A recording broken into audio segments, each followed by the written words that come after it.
Okay. Yeah, bring 3 shots of classic too. Oh, No, seriously. Yeah. Okay, bye. yeah, really serious. Okay. Rafa. Hi, Leah, Rafa. Do me a favor. We're gonna shoot this one. Tell her to bring another one for sipping, for show.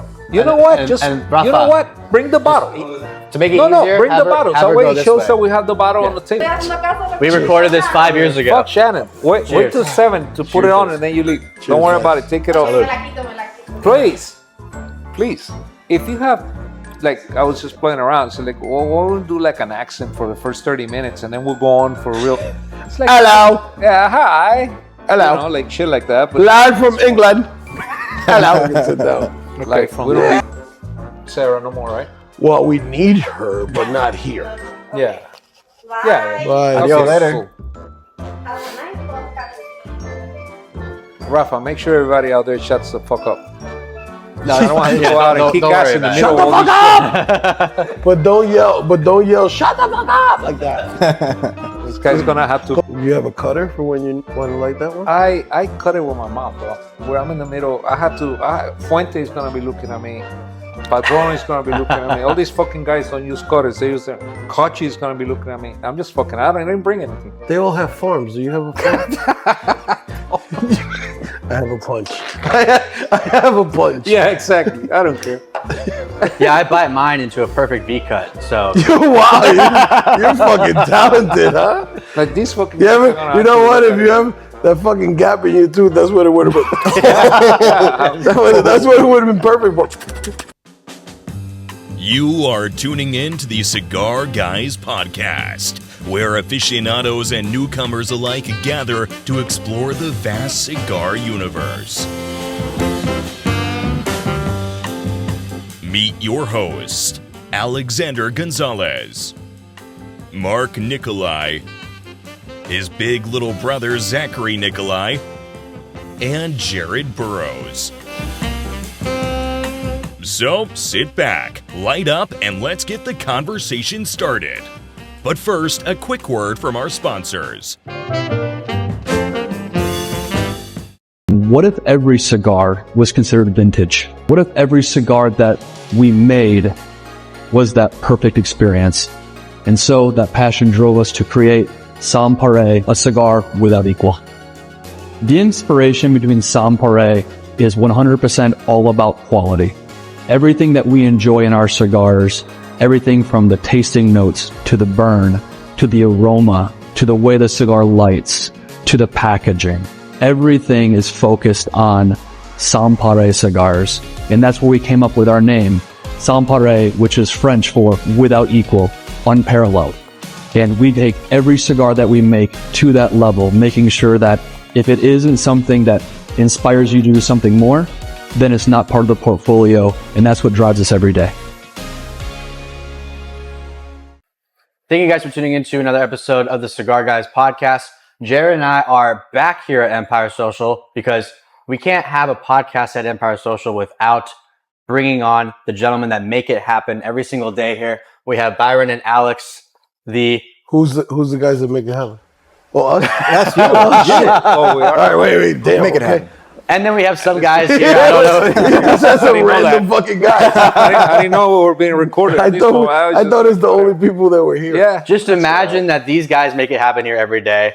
And thank you guys, of course, for having us here, hosting us every time we come. Sure. And of course, I mean, beautiful establishment right off the bat. If you haven't been to Empire Social, if you don't know what's going on here, it is arguably the best lounge in South Florida. I mean, you guys really South kill it Florida, dude. You selling a short, the world, baby.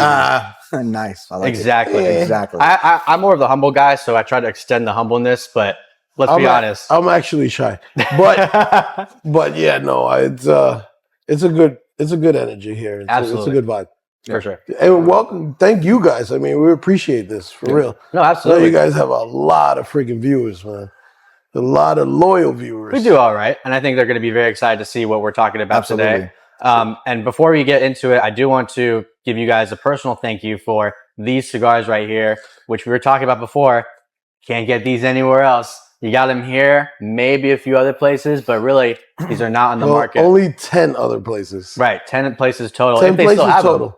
Yeah, well, yeah, if they still have. If they bought more than what their guests consumed. Right, exactly. But it's the Davidoff Especiales 7.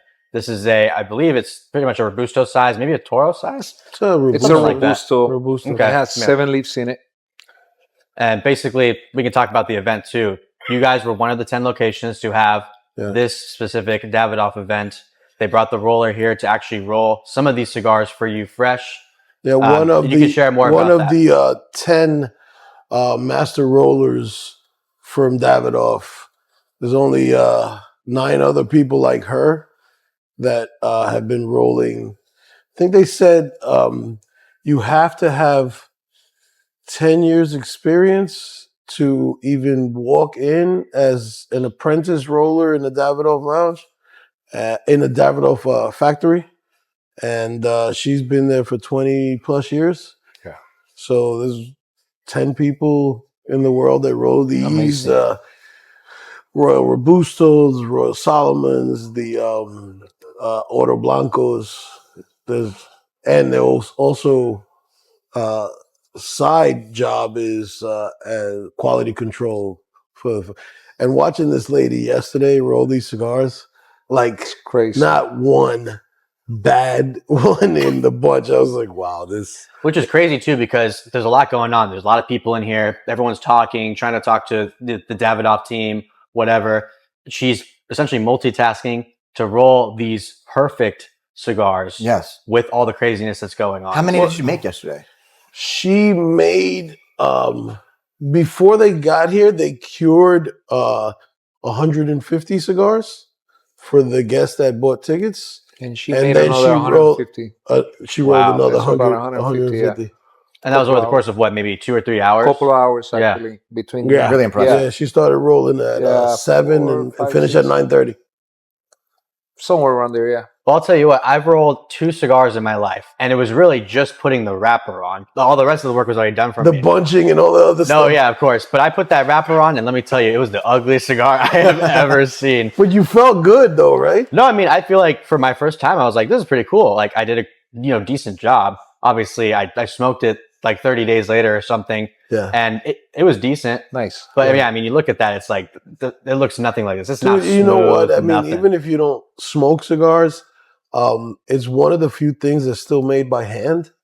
That's So right. it's an That's art. Yeah. It's an art. You really appreciate watching somebody pick a bunch of different leaves and figure out that this configuration, this much of each one is going to make a great smoke for us who consume the cigars.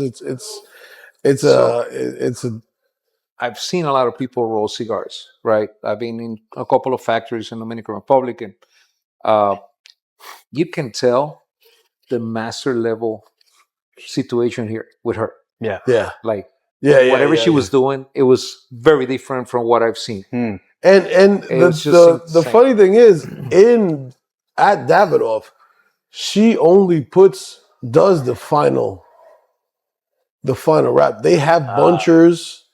She puts on the wrapper, and that's it. She looks at the construction, she oversees the bunchers, but then she puts on the wrapper, passes it off to someone else, they put on the bands. So yesterday she was doing everything, bunching, putting on the wrapper, Wow. bands, everything. So she And still managed to do 150 cigars. 150 And sticks. 150 perfect sticks. Yeah, the one of the brand ambassadors was saying that, to get to where she's at, the amount of rejects had to be almost none, right? And that's what they brought her here, because they know they're not gonna have anything Very telling. but Yeah. good stuff. She like couldn't. out of She couldn't wait to get home today. She actually was getting back to Santiago at 1:00 today, and she was. Yeah, this was the final event out of the 10. They started in So California, She's been in here for a while. and then Arizona. Then they did all the down the East Coast. We were the last stop, and she was going home today. That's great. And I know too, from what I understand, at the factory, the rollers are really only allowed to do 100 cigars a day. Correct. So that way they can take their time and do it right. Correct. So, usually she's doing that in a whole day. Right. But last night she's doing it in a couple of 2 hours. 2 hours. She did more than 100 in 2 hours. Yeah. So it was amazing. And the cigars, I mean, you're smoking them now. Yeah, no, I mean, I'm kind of going a little too fast. I got to try to slow down, but it just tastes so good. I mean, And he's the fast Exactly. smoker. This time he's going faster than me. And I've seen your podcast before. He's the fast smoker. I'm taking my time on this one. He's known to be the fast smoker. Exactly. I know that for a fact. Me too. There's something interesting. We've been planning this Davidoff event for 4 or 5 months. Actually 2 years, because last year we were going to do it and they canceled it because some visa problems. Yeah, so this time around, they brought it up. They brought it up 4 months ago. And it's like, look, we're doing it again or something. I said, okay, fine, let's get into it. And we started, orchestrating all the things and to try to get it all together. We had some events throughout the year. We had an event with Sam Burrows Great event. last month. Yeah. And we had the Davidoff event yesterday. The other events we had were amazing as well. But I think nobody was, all the members were actually expecting, the Sam Burrows and the Davidoff event. And, the Sam Burrows, the cigar, we had them at one point 4 or 5 years ago. 5 years ago. 5 years ago. Well, we were one of the first places in the States to have that cigar. First lounges. We were back then. Okay, right. We were one of the first lounges to have it. So now that we brought him back, everybody that tried that cigar was just amazed with the taste, the construction, the aging of it, everything was I've said it so before. great. That's literally one of my favorites. I've been smoking since I'm 21. I'm about to be 55 next month, and that's still one of my favorite cigars I've ever smoked. So. I feel like I'm 83. Well, maybe so that's fine. I'm glad. I'm well fermented. I would have guessed 40, 45. Oh, dude, you're an age. You want to get that guy another tequila. But no, I mean, we really appreciate from the Sam Burrows side, of course, all the support that you have given our brand. And of course, it's because you generally do enjoy these cigars. I know that it's a genuine love that drives you to, do what you can for the brand, and vice versa. And I pulled up the list from retailers in Florida. As far as it goes back, I believe you guys are the first in Florida to have it. Correct. So it's been 5 years. That's not because of us. That's because of Shia. Shia, I know you're watching this somewhere. He's the one that discovered this as a cigar guru. But he's the one that discovered Sam Burrows and brought it in here. When I came in and had one of those cigars for the first time, I was like, holy crap, this is one of the best cigars. He is the man that made it happen. Absolutely. He is. He's a cigar savant. I'm just glad we got him back. Of course. I'm just glad that oh, dude, glad we ran into him at we're PC. running to this guy. What was it at Pro Cigar? Yeah, that was a great discovery right there. Yeah, no such thing as coincidences, right? I mean, you didn't even realize it was him. No, we sat down at a table. We were invited as guests of Hochi Blanco, whose factory does them, and we sat at a table, and the lady at the table asked me my name. I told her, she's like, where are you from? I told her Empire Social. And then she introduced me to her friend who invited her. And the first thing he said is like, I've been trying to get in touch with you for 4 months. I was like, whoa, easy, Tiger. What are you talking about? Who are you? I said, I have my text here. And but I'm glad. Then he handed me the new Sam Burrows Gold, which I put down my cigar and smoked there. And I was like, holy crap. That was a great deal. That was amazing. Great deal. And if you never had a Sam Burrows Super Lancero, you're missing out in your smoking experience. That is very true. The Gold, yeah. Yeah, that is it's really different level. That is a different level of cigar smoke. And you've had 4, so you are the true testament to having the consistency. I've had 4 only because I wasn't able to get 6. I've been trying. So when they come back out, Yes. It's going to be soon. Absolutely. I'm looking forward to you that. guys, listen, looking forward to January. You guys are obviously top of the list to get them. So we're going to make sure that we have them here for sure. And we can all have one together. There you go. Round 2. We'll have Round it. 2. That's a great idea. That's great. We'll have to We'll make come back. this, No last cameras 2 though. hours and a half though. No cameras though, because this is gonna be 2.5 hours of happiness. Why not? We No, did we it can. once. Huh? Why not? We've already done it once. Because You're ashamed not every moment has to be filled with words. All right, so we'll do it twice. One with cameras, one without cameras. I'm in. Count me in. That's fantastic. And I know like you have that a Samurai Green right now, which we were kind of talking about earlier, the experience that you've had with customers coming in and saying, what is the closest thing that you have to a Cuban cigar? Yeah, that's so Samurai when we had the event, you guys mentioned that you guys running out of in Qatar. I guess it's very similar to a Cuban cigar. So when we actually had the event and some of the people were trying it, they were practically saying, this is exactly it. Like it is probably one of the closest things to a Cuban. Closest to your Cuban, but consistent. No. Insane. Like, of course. Yeah, with a Cuban, you never know what's going to happen. But In terms of taste, it's yes. Yeah, well, yes. even I mean, construction. Even construction yeah. on a Cuban, a lot of times, and I love Cuban cigars, but a lot of times you're going to get 1 out of 4 that are not going to be Yeah. right. great. That's what I tell people now is the closest thing to what Cuban cigars used to be back in the day, where they were Exactly. consistent, they all tasted the same. Right. The shade You was knew all what the to same. expect. Exactly. Right, exactly. I mean, yeah, nowadays you open a box and you've got this box is, almost like a Connecticut, and then this box, same cigar, is almost a Maduro. Yeah. Correct. And yeah, of course, the construction and everything. I mean, it's sad. So, It is sad. but It yeah, is sad. Cuban cigars, I mean, back in the day, really, I mean, obviously, the further back you go, the better. But even just 10 years ago, like, that was one of the prime times to have. My first cigar ever was a Cuban.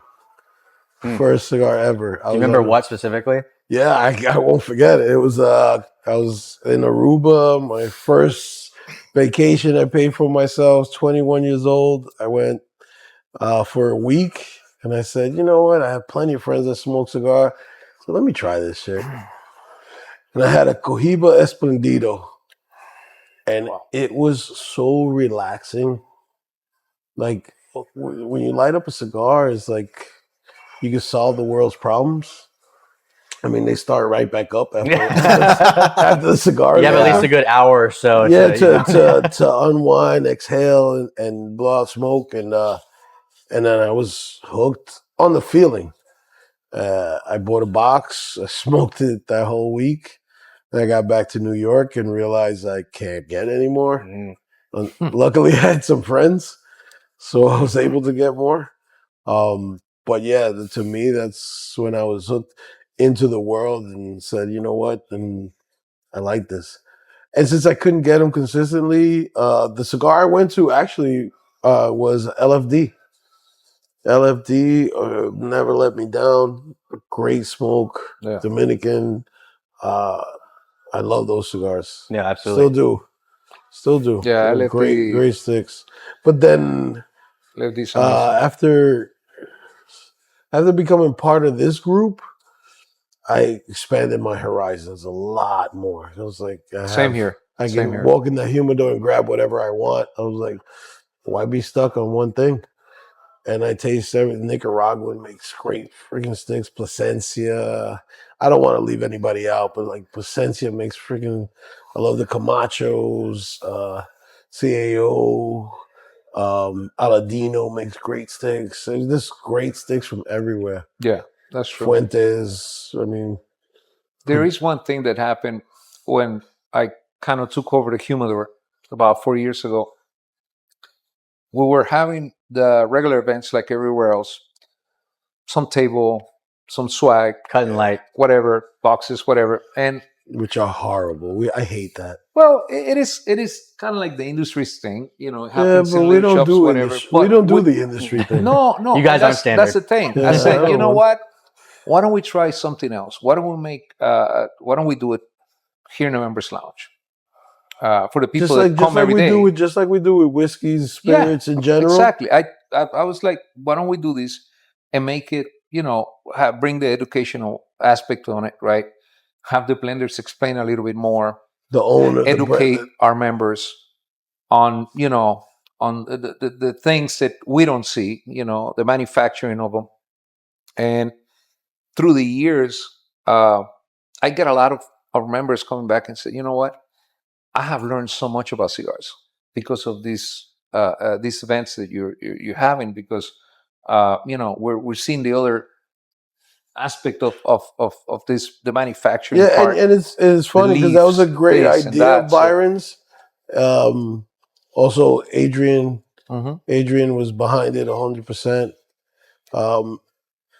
And we wanted to, just like we do with the spirits, and getting the brand ambassadors to tell you about their whole process, the distillation, the history of it's more engaging, than, hey, you buy 4 sticks, you get 1 free, and okay. I don't smoke that. I don't know what it is. But when you meet people behind the cigar, the namesakes of the cigar, a lot of times it's like more meaningful, right? It is right. When you meet like a Hochi Blanco that owns freaking half of Santiago, and this guy's been doing it forever, has tobacco that's older than friggin' most of us. 4 generations, I think. Right. It just brings more meaning to the cigar, and it gives the consumer a lot more appreciation for what it is that goes into that stick that you just see in the box sitting there next to the stuff that you always smoke. But when you meet the people behind you, you're like, you know what? Let me give this a shot. Because in general, cigar smokers get in our lane and we stick to it because we don't want anything to ruin our experience that we're about to cut and light and enjoy. Because, like I said, you're ready to relax and you want to do it with something that's tried and true to you. Yeah. But when you open up your palate or your mind to say, you know what, let me give this different region, or I don't usually smoke Connecticut, so I'm not really a full body smoker. And you try something out that's different, it just expands the whole industry for you, just gets bigger. Like, okay, you know what? I get it. And we've been talking about this a lot more recently too, where the events are kind of going towards. And what we're seeing a lot is what you guys do, which is the experience, whether it's a whiskey pairing with your cigars or just an educational seminar of some sorts, how much value that actually does bring to the consumer. Because like you said, Byron, people come back and they say, listen, I learned so much. I had a great time. Because too, and then like you said, we're very much creatures of habit. We know what we like, and we don't, you said it best, we don't want to ruin the experience we're expecting. We're waiting for this all week. Exactly. Or all day. But when you have someone come in, take a chance. Yeah, and you have someone come in and is able to explain to you why you should try the cigar, whether you're going to try it or not at that moment, it allows the consumer to kind of feel better about their choice. Because like you said, if we have a table here, it's like, hey, try this. Yeah, but I smoke Padron, whatever. Like, that's kind of what I want to get. Right. This way, you can educate the consumers and say, listen, this is what we're about. And 2, this is why we love bringing guests from the industry on that are a part of brands, is because we get to know them a little better. And that also helps us want to support them. It's like, okay, the cigar is great. I've had it before. But when you get to know these people, like their story and how passionate they are about the brand, that also helps motivate you to be like, yeah, I want to support these guys. That's another reason, sorry to interrupt. That's another reason that at all of our locations, there always will be a manager in the humidor to guide you through. Yeah. Because if you always smoke a Padron and you want to try something new, if someone can say, okay, well, you like Padron, you might want to try this, you want to try this, give you 3 other options, that will help you if you want to venture out. Because you might get to a space one day that won't have the cigar that you like, but you'll be able to say, you know what, I tried that and I know it's similar, let me get that. Yeah. So you know what, just going into Alex piggybacking on it, there's members here for 5-6 years. When we had some events with certain brands, they're like, you know what? We had them for 5 years. They've been here for 5 years, but we have a lot of different brands in the humidor. They may go to 3 or 4. And then they're like, look, you know what? I never tried this one. And we had it for since you've been a member, but they never had it. Yeah. So it also gives, our members an idea of what we have in the humidor. It's not, okay, you may go to this one and that one and that one, but look, we have a really well curated humidor, right? Yeah. Yes. It's not as big as we wish, so we try to get the best. So we have to out be of selective. everything. Yeah. Very selective. So, but that helps a lot of people. Oh, you know what? I never tried this brand.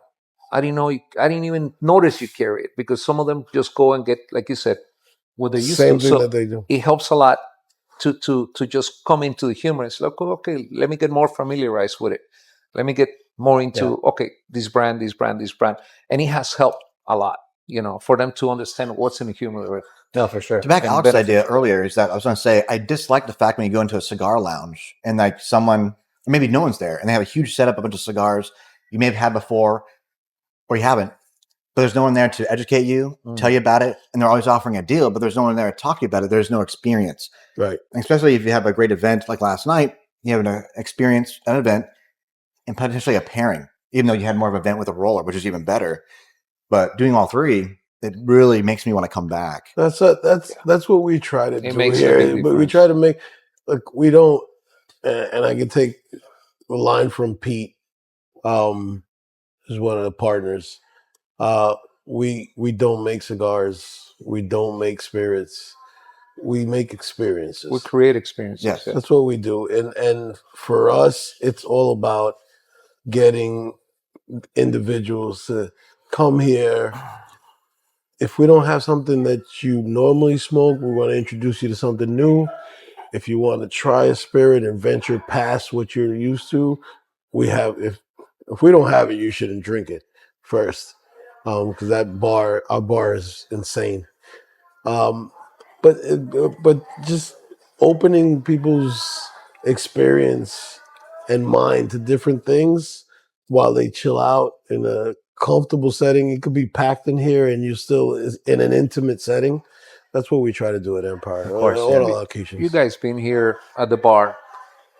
Our bartender staff, it's Phenomenal. insane. It's insane. Not because of the knowledge of what they do or how they run, the cocktails they make. Yeah. I mean, they're like geniuses, really. And there's so many mixing and this and that and this and that. So it really goes a long way, besides the fact that we have 240 plus whiskeys and 260. Yeah, it's insane. So there's a lot of variety here, for sure. I mean, we were here last night. Again, it was like the third time that day. And Keep coming back. while this event was going on, we sat at the bar. We were there for 3 hours maybe, just kind of talking, maybe longer actually. And, I had one drink, Jared had a few, but every time bartender would come and say, okay, what do you want next? And he's like, well, I don't know. What do you suggest? Or give me kind of an idea. And she sits there, she kind of thinks about it and creates, kind of the idea of what maybe you want this. So here's, whether it's, old fashioned Manhattan, that she might create a cocktail that Curated experience. is not traditional. She made him a coffee smoked old fashioned, which is obviously not traditional in any sense. Yeah. But the staff here really does take their time and say, okay, let me make sure that I'm here to get you what you want. Correct. And I mean, he was sitting there like, dude, every drink that comes here is made perfectly. And there's a lot of times that, you've never had something, and with our bartenders, and you were with Shannon, which is one of our bar managers, and they have the liberty, even the wait staff has the liberty to give you a taste of something. Say, I've never had that. And they're like, you know what, let me get you a little sample. Not a lot of places that do that, but we want you to enjoy it. At the end of the day, it's not, to us, we're in Miami, but we're not the typical Miami spot that's just looking to fleece and pad the check. Our thing is to get you to enjoy it and say, what a great experience. I'm coming back with my friends. I'm coming back with my wife. I'm going to come back with my girlfriend. If you're lucky enough to come back with your wife and your girlfriend, you're great. your life is great. But our goal is to get you to come and enjoy the space and enjoy the experience more than anything, and say, you know what, that was a cool place. Let me go and bring other people to see what it is I enjoyed. Yeah, That's our goal. it's a big aspect of service is not only welcoming the customer but retaining it, right? Uh, we'll have a good exhaustion system. Like we could have 100 people out there and you don't feel it. So you see a lot of women, so the guys can bring their wives and their girlfriends and everything. They're not gonna have that ugly smell coming out of here. So that helps a lot.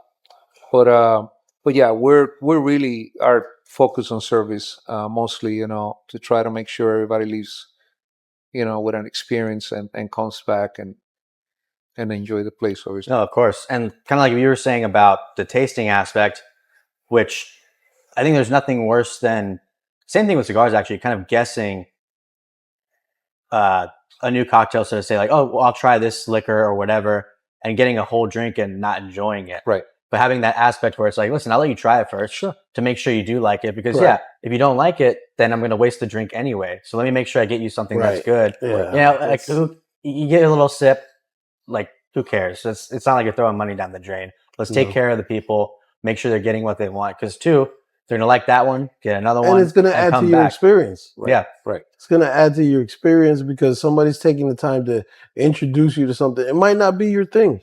Not everybody has the same palate. Yeah. But before they convince you on something to purchase, to give you a taste of something, it costs us nothing. I think, too, people don't want to feel like they're being sold to. Right. Like, I don't want to come here and be like, hey, I'm trying to sell you a drink. Right. I want you to experience this so that way you know you like it. That's and then it's your idea to get the drink. People don't want to be sold to at the end of the day. That's why we work with all the spirits reps to train our staff. So before you guys ever coming to a tasting, they're coming in earlier. This letting our staff know is like, hey, all right, so this is Dalmore. If you have somebody that likes Macallan or Glenlivet, for example, these are the things that we have that are similar if you want to expand their horizon on something else. Of course. That's our goal. Yeah, and you obviously with a selection as big as you guys, you need that training to be like, hey, here's either a reminder or for the first time, like, here's what we got going on. Because, I can imagine being behind the bar and how overwhelming it is to turn around and just be like, what should I recommend? I still do that. Yeah. I look at the bar like, what the hell do I want today? And I tell you one thing, though. the expectations we have from our bartenders, it's to have them with a lot of experience before they get here. Not only creating drinks and handling the bar, but also we have high level clientele here. We have celebrities, we have all kind of musicians, producers, and so we want them to understand also the very high end liquor, like that we have as well. Correct. So it's a little bit more than just the regular bar. There are a lot of product that we have there that are like very, very, very high end. We've sold some serious bottles here. I sold a bottle of Middleton, 49-year-old Middleton. Oh my God. For $75,000 to 3 months ago. And he's never going to taste it. Really? No. But luckily, Middleton is smart enough that they package the bottle with a little 2-ounce pour in a separate bottle, so he could actually have some. That is smart. Yeah, and that bottle has already. I don't know if you've done ever a podcast on it, but the spirits market, the markup on spirits, the growth is like 200 to 400%, like investment wise. So we've gotten people that have been interested in buying a barrel, let's say of Ardbeg, $275,000, and it's like an investment, and people go in together and they buy it, save it somewhere, and it's like the stock market to them. Yeah. So we have like serious collectors. No, for sure. I mean, I think this may have been 3 or 4 years ago, we attended an event for Old Forester when they launched their 150 year. Yeah. And they had the 3 different batches, and they were raffling off one from each batch, the first, second, and third batch. And myself and the other 2 guys that aren't here with us, Mark and Zach, we put our tickets in, and we ended up getting the bottle batch number 3. And of course, we're like, we're not opening this. We're going to keep it, just kind of see what happens with the market. But of course, the first thing we did is say, okay, they have it at the bar. We have to at least try it. Correct. Because, otherwise we have to open the bottle. And then it loses all its value. So yeah, we went to the bar, got ourselves a single to at least try it. And of course, like, it's really good, but there's more value in holding that bottle and just kind of seeing where it goes off. So I think already it's either 100 or 200% from when you purchased. Yeah, exactly. And it wasn't even purchased. We won it in a raffle. It's already better. Yeah, it's all profit. It was already 100% profit. Yeah, now it's so it's gone up in value so much. It's crazy. Yeah, but to your point, the there's investing side something is crazy. that's 49 years old. You got to wait 49 more years till they have something on that level.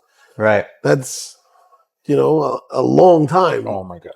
So super crazy. That's when you taste certain spirits, like we get an opportunity to experience here. It's like, wow, a lot of the people that work in those distilleries, when they barrel something, they're not even there when the bottle is cracked open, when the barrel is cracked open and poured out or blended to become the final spirit. Most of those people, it's their kids or their grandkids that are ones that get to experience that spirit. Yeah, that's a good point. That's crazy. That's true. Yeah. No, I mean,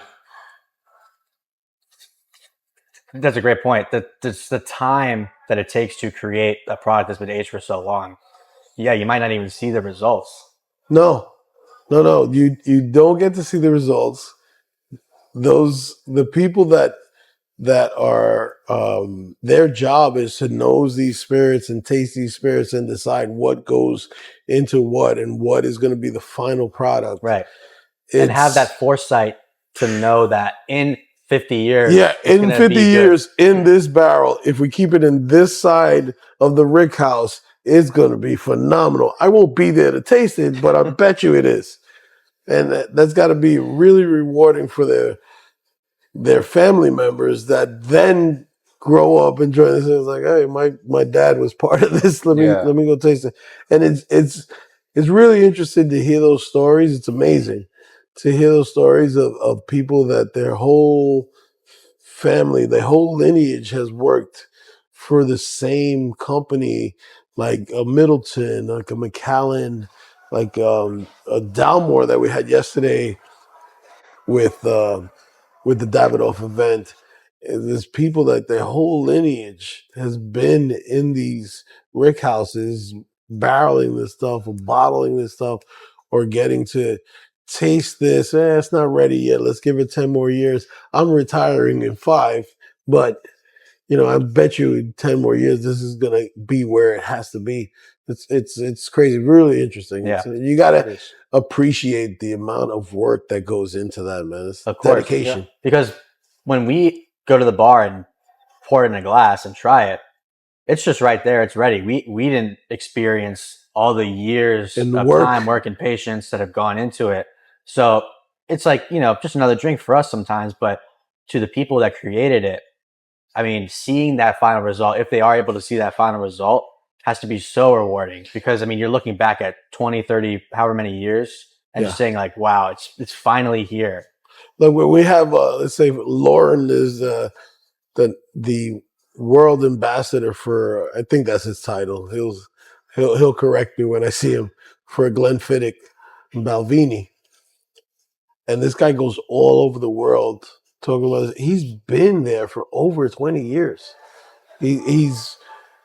It's rewarding to them getting to see you enjoy what they had an idea was going to be phenomenal 30 years from the day that it was bottled.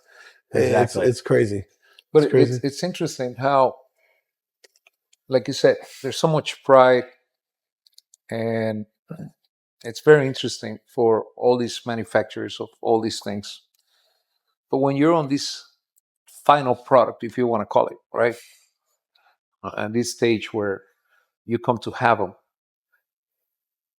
I appreciate cigars so much that, you know, it's also very rewarding to be on this side of the, you know, of the game per se, showing different cigars, you know, suggesting different tastes, and so because that happens too, you A know. lot of times. That's why the people in certain industries like bars, you know, and so you have to love it.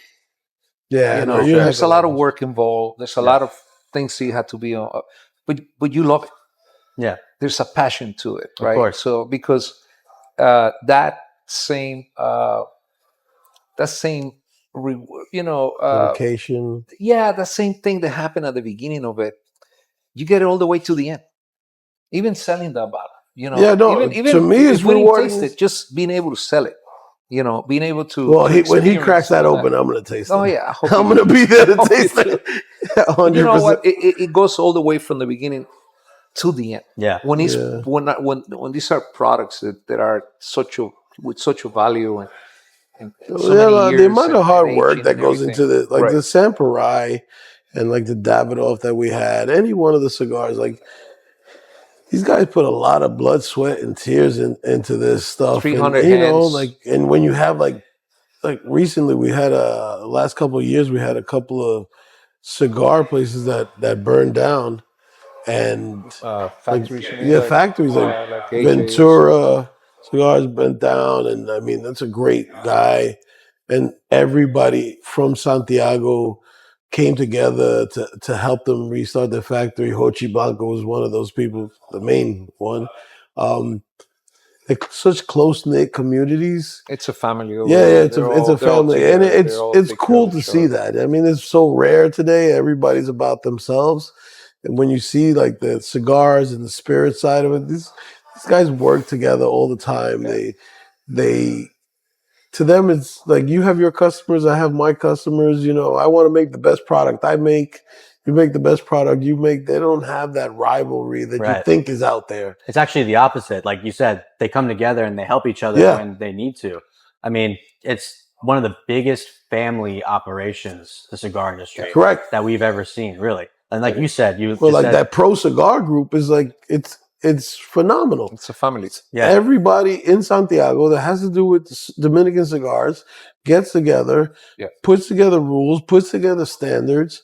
Now with Lido being the president, they've donated money to the school for years. Now they said, you know what, we need you guys to do something for us. We need to make an educational program for rollers, right? And so we have an inventory of people to hire from. Right, we're going to be donating to, and also what he's doing with the counterfeit cigars. Yeah. He has implemented a real serious task force on all these fake Cubans that you see selling at resorts, fake LFD bulls, every fake liquor that has happened in the Dominican Republic. Lido Gomez has been spearheading a campaign to eradicate all of that, like seriously, for the first time since Pro Cigar was formed. You know, he's like, no, the people getting something should be right, because you go steal bands from this place and go somewhere else to buy a box and just slap our label on it. You would think it's only Cubans. Right, yeah. But like you said, now it's, a lot of different brands, New World brands. And like you said, Anglo Asian Bull, it's one of those more rare, hard to get cigars. So yeah, of course, it's like, hey, we can make more money. Why not just do Cubans? Yeah, no, I have some fly-by-night place that's going to roll me a cigar that same shape. I'll slap a band on it. I can sell it for way more. Yeah. But they're insane. Working like religiously to eradicate that and at least make it harder. And then not just that, the jail sentences that the punishment is serious. Yeah. Which I think is a great thing because we've talked about all the work and time that goes into it. When you counterfeit, whether it's a cigar or a liquor, you're discrediting all of that. Because like you said, it's just some cigar. It's, of course, disrespect. It's some cigar. Who knows what it is? And dangerous. A ban on it. Yeah. Dangerous because, I mean, they're making some of these batches of liquor in their freaking garage. You don't know what's going in it. Yeah. You're just slapping a label on it and you're thinking, okay, I'm getting what I should get. But it's not. And it's crazy. It's people at risk. I mean, people died a couple of years ago in Dominican Republic because of fake bootleg liquor. So, I mean, listen, the cigar industry is such a close-knit world. I mean, like, we don't compete with anybody. We compete with what we did yesterday. I want every lounge to do fantastic. You have your customers, I have ours. I mean, it is what it is. Cigar smokers go smoke wherever is in their area, where they're in that town. Right. And our job is just to make your visit to our location the most memorable. Of course. That is interesting because not everybody thinks that way. Yeah. Well, and I will say this. A lot of times where you actually end up ruining your own success is trying to focus on other companies and trying to mimic them. Because if you lose your identity, then really what are you? If you're going back and forth and trying to be a copycat, let's implement this, let's do this. Right. You're not focused on what you guys do best. And it's just going to fall apart. It happens all the time. Yeah. It happens all the time. For Empire, it happens all the time. But listen, we consider it the best form of flattery. Right. You want to do what we did? Okay, great. Yeah. We're looking past what we did. We're trying to top ourselves. Exactly. Right. So when you concentrate on that, when you concentrate on that, you have a better chance of success. No, of course. It's not cockiness. It's understanding that, we're exclusive in a certain way, right? And there are great cigar shops out there, cigars, lounges, and everything, but we don't have time to concentrate on anything else. I'm too busy. We're so busy trying to run the place and see what else we can do for our clients. And for ourselves, honestly. For ourselves too, yeah, exactly. I don't want to do the same thing I've been doing for 6 years. Well, it goes back to the passion thing. Like, if you don't enjoy it, it's so hard to do it. So, the minute you stop enjoying what you're doing, it's like, all right. I agree. Once I start getting bored with what we're doing, I just might as well come here and smoke a cigar. Because there's no work that goes into that. But when we want to, our goal is to create new experiences for people, but it's also creating them for ourselves at the same time. Be like, when we finished yesterday, I was like, that was a lot of hard work, but I was like, that was freaking awesome. Yeah, 14 hours we were here yesterday. But you know what? It is very rewarding. You leave with a sense of accomplishment. Accomplishment, yeah. No, and then getting our members. I mean, we sold that event out before we 4 or 5 months before ago. we even promoted it. Yeah, before we even promoted it, it was like literally hand to hand. Like, everybody who comes here that smokes Davidoff, let them know, hey, we're doing this event. I'm in. Hey, I'm in. Man, one guy, five seats, $500 a pop. He says, I got 5 guys. Are we good? Yeah, okay. No problem. Yeah. We could have literally, if she was going to stay another day, we could have literally done 2 nights.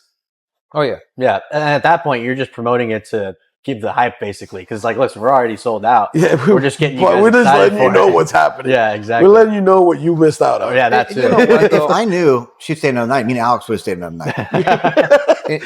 in this industry, especially cigars, right?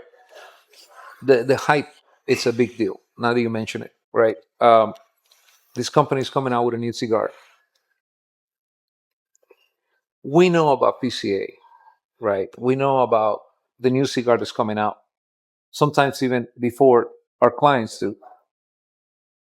So it is our job to start kind of saying, oh, by the way, Foundation is coming with their 10th anniversary. Correct. Manny Iriarte is coming with a second Opus Society.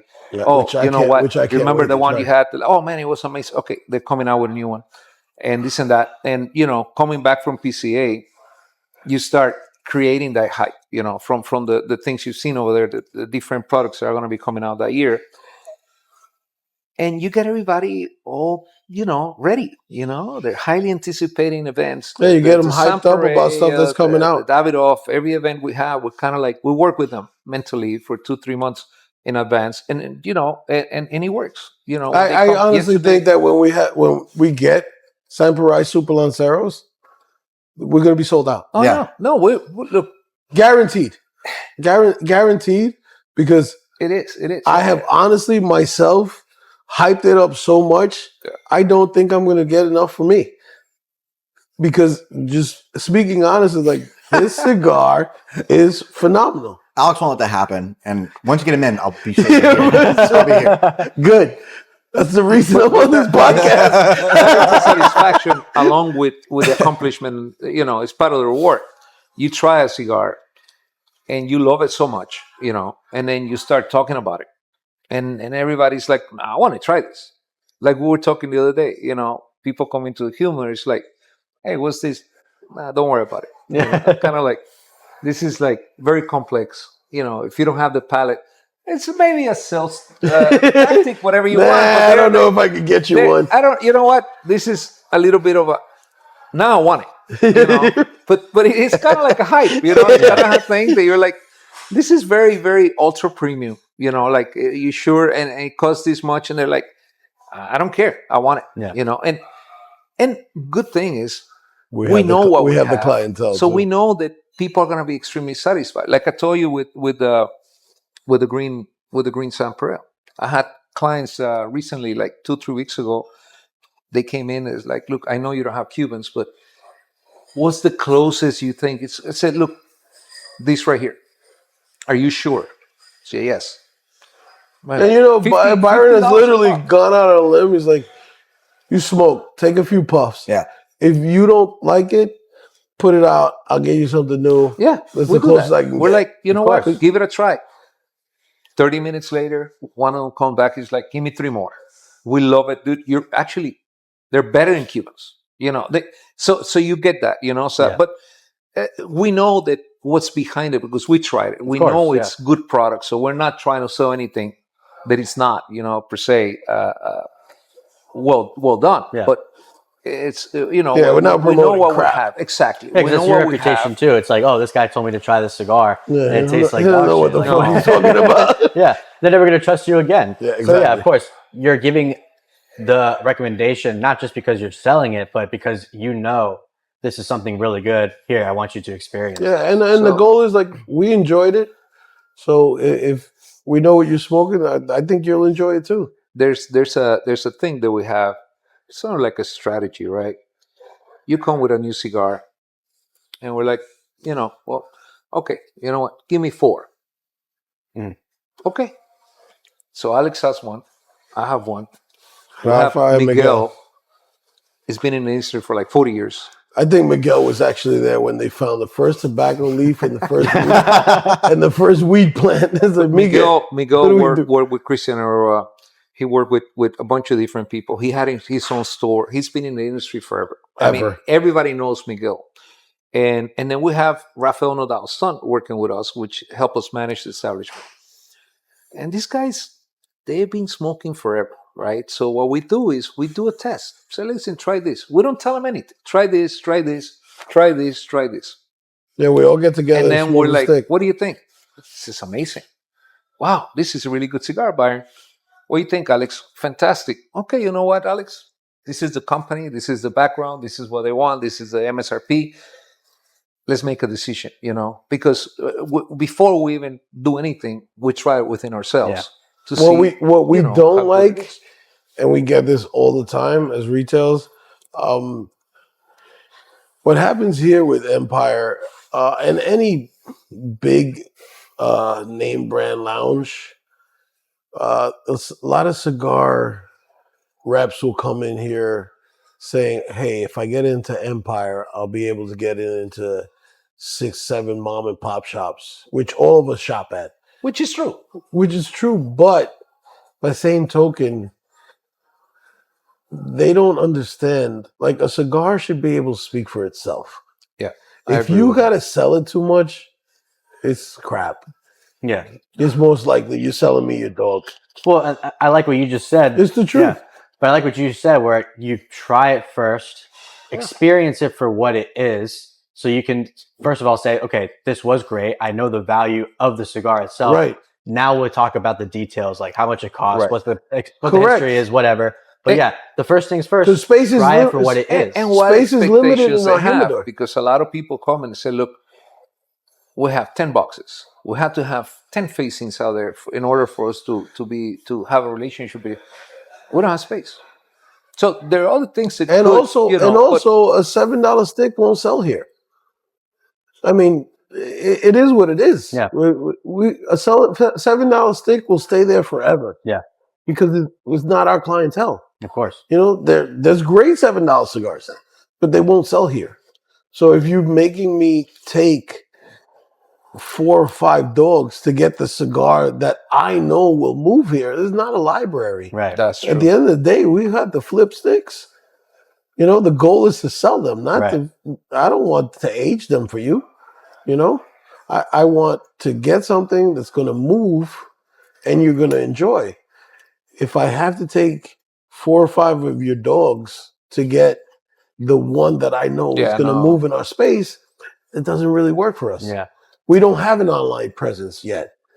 This is something I talked to with some representatives of different brands that try to get in here. I say, look, we're in Brickell. Real estate is pretty heavy, very high here, right? 4 boxes on my humidor, it's a lot of money. Yeah. Real estate wise, right? Yeah. So, I have to have product that sells. And I think every other cigar shop probably has the same idea. Yeah, the same mentality. I don't mind bringing you in as long as I know I'm going to order in 3-4 weeks 4 or 5 boxes, because we'll both be making money, right? Right. But if I had to keep it there, it's not selling. We're losing. You on the other side are not promoting, marketing the cigar. It doesn't help.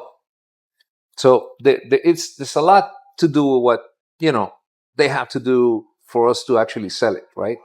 So, sometimes what we do is that we'll give somebody, if we taste the cigar, they're like, okay, you know what? It's got something to it, We'll invite people to say, okay, well, you know what? Bring product.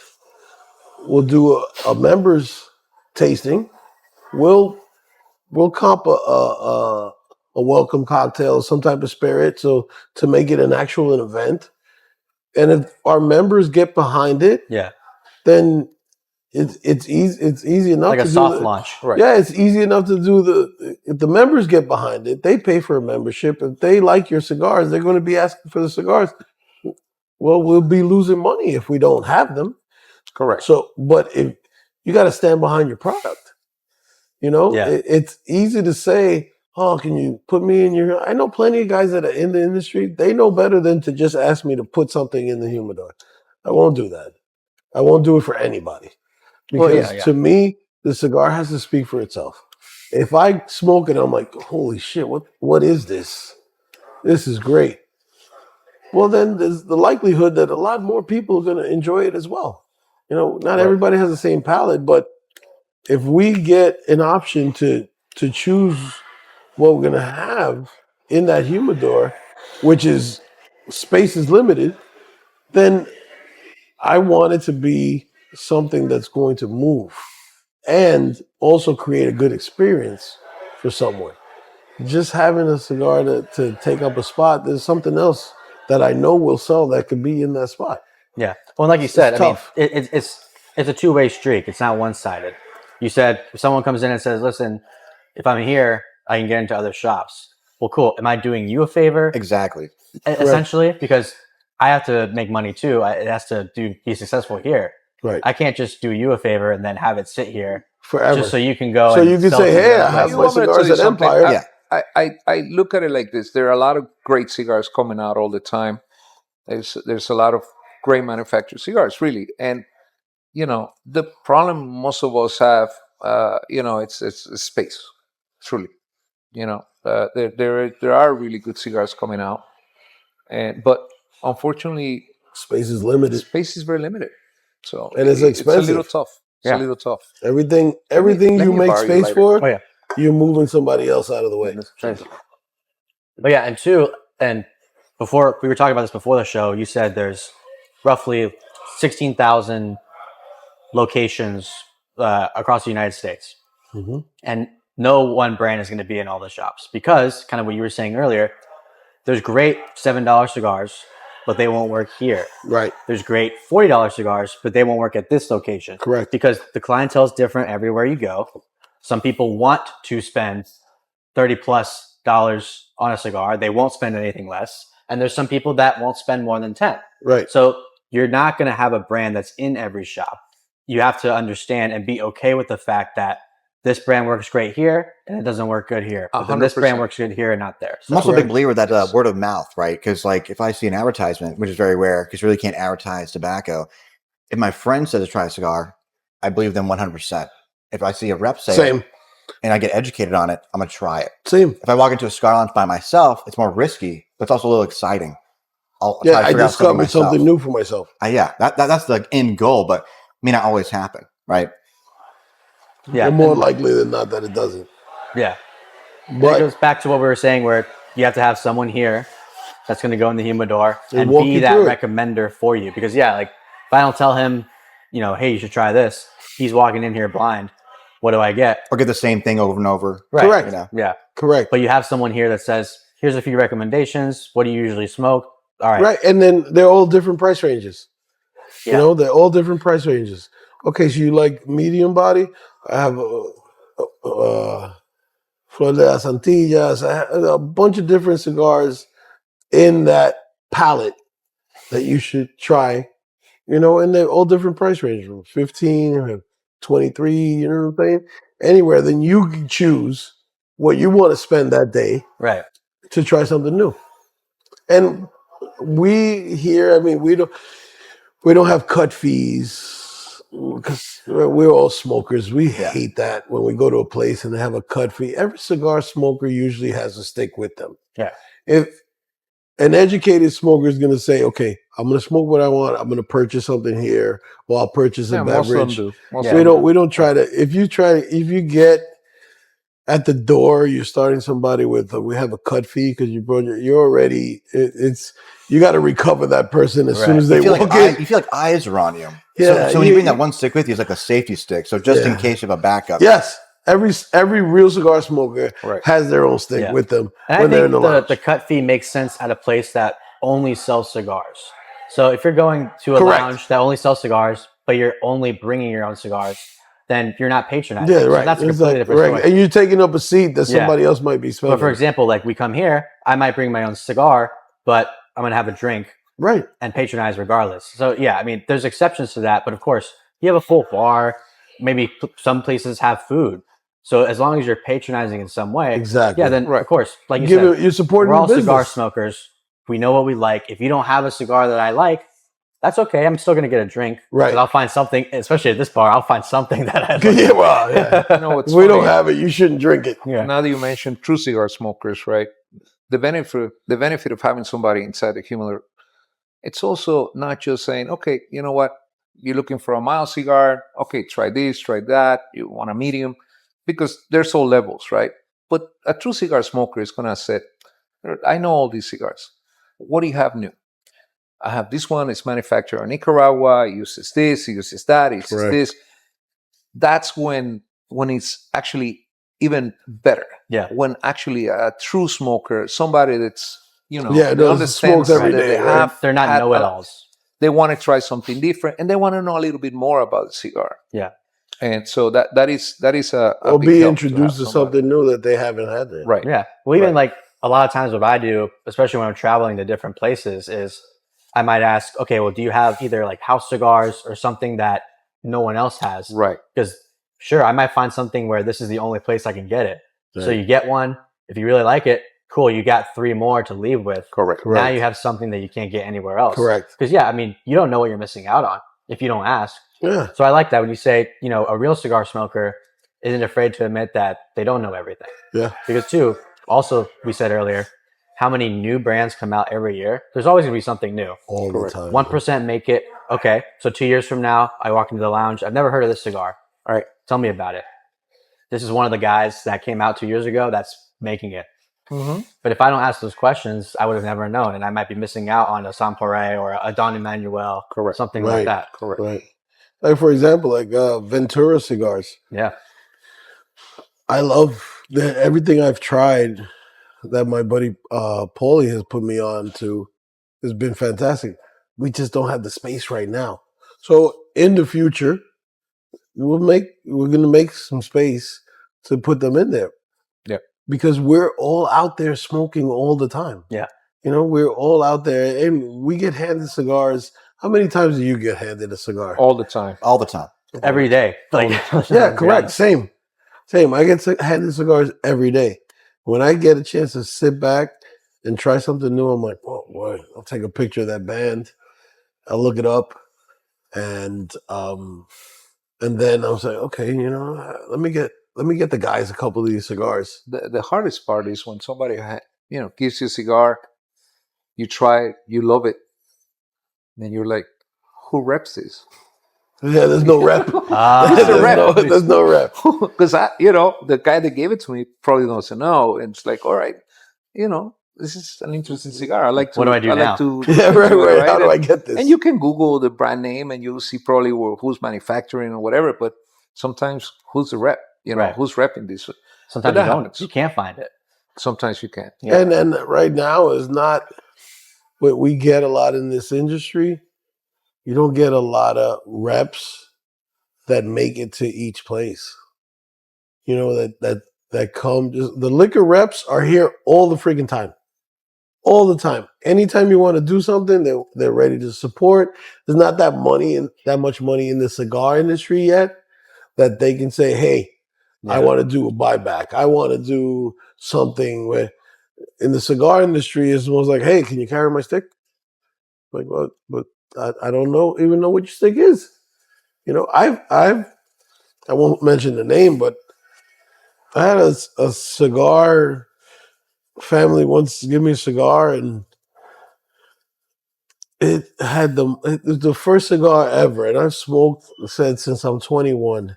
First cigar that immediately gave me a headache. Wow. Because the amount of ammonia. You could tell the cigar wasn't ready. And this guy was so offended. And I think I was on my best behavior. I was like, I don't know if it's ready yet. And he was offended, like, who am I? Well, I'm the guy you're asking to buy them first. So I tried to tell him, I was like, dude, I don't think it's ready. And he was like, oh, well, this place has it or this. Oh, great. But why would I buy something that I can't put out? That's not a bad thing to say. What? No, I'm saying. Yeah, you can't be pushy either. Manufacturers that come and say, look, I'm trying to bring this cigar out. Tell me what you think. Well, if you're asking me what I think, if you're asking me what I think, then you didn't really want the truth. I feel that it's a little ammonia. Maybe it has to sit for a while, whatever. Yeah, no. And they're like, thank you for your construction. Well, not that guy. This guy did not say that. But that's what I'm saying. Like, that's the attitude you have to have. It's he says, well, see what you think. Do you think you could put my ammonia e-cigar in your humidor? I said, then I got mad. I was like, well, we don't sell chemicals. Sorry. Because I'm trying to be nice, you want to be an asshole. Yeah, exactly. Has he ever come back? Yeah, no. Interesting. No. I think in this industry, you have to take feedback, work on it, then come back. Well, if you're asking a cigar smoker what they think or what's their personal opinion, listen. You got to be ready. You and I, we don't have the same palate. Subjective. What I ate earlier or what I drank earlier might give me a different impression of your cigar than. So if you don't want a real opinion, then you shouldn't ask. Of course. So I was with Rafael Nodal Sr. He had come out with I don't remember if it was a concerto from Agent Room or something else he blended. And in my book, I think he's one of the best master blenders out there. And we're just talking. And I said, this is great. He said, yeah. And during the conversation, he goes, the construction of a cigar could be great. Everything could be good in a cigar. But the taste is subjective. Bottom line, I can give you a well-done cigar, but not everybody's going to like it. And I think most of these master blenders, they understand that. You know what? I'm going to try to make something that everybody likes, right? And I guess everybody hopes for that. But there's going to be people that are going to like it. Not just going back into the fact that it may be too strong for them. It may be too mild for them. But taste is subjective. Yeah, the construction cigar could be great, but taste is subjective. Right. And I learned that because that's true. You could be successful selling a cigar out of the humidor. But somebody's going to come and say, I didn't It's like not for me. Okay, 99% of people, I suggested it to love it, right? The My Father Blue has done so well. I just bought some today. The Decennial from AJ done so well, the last month that they've been out.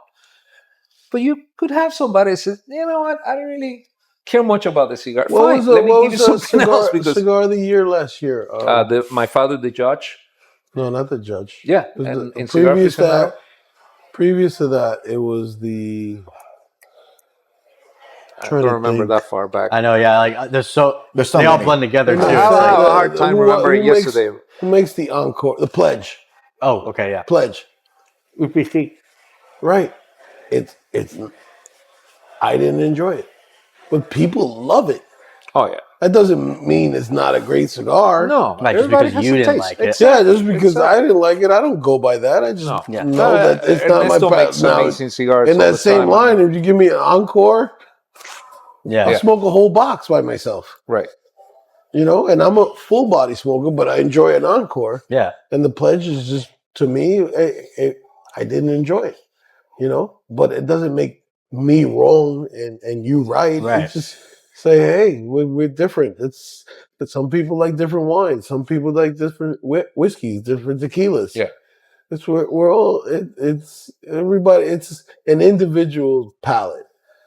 That's why it's Right. your experience. It's not my experience. It's your experience, and the goal is to get you to have the best experience. And that's why there are so many cigar brands out there. is So because, many listen, choices. Yeah, there's not that one cigar that everyone loves and Right. it's everyone's favorite. It just doesn't exist. Right. People You on- have plenty of people that say, I don't smoke Davidoff. Yeah, no, 100%. There's people on both sides have to be at an understanding where it's not going to be for everyone. Not everyone's going to like this specific cigar. So you can't be offended when the one guy out of Correct. 9 says he doesn't No, like it, not and then at all. he can't be offended When when say he doesn't like it. No, Because no. it's like, listen, there's something for everyone. The Look- cigar did great 9 out of 10 times. The way It's I not for see you. things is that we have so many varieties, and we have Honduras, Nicaragua, Dominican, predominantly, doing the cigars. Ecuador, yeah. Ecuador, Brazil, different leaves from different places. I love the variety.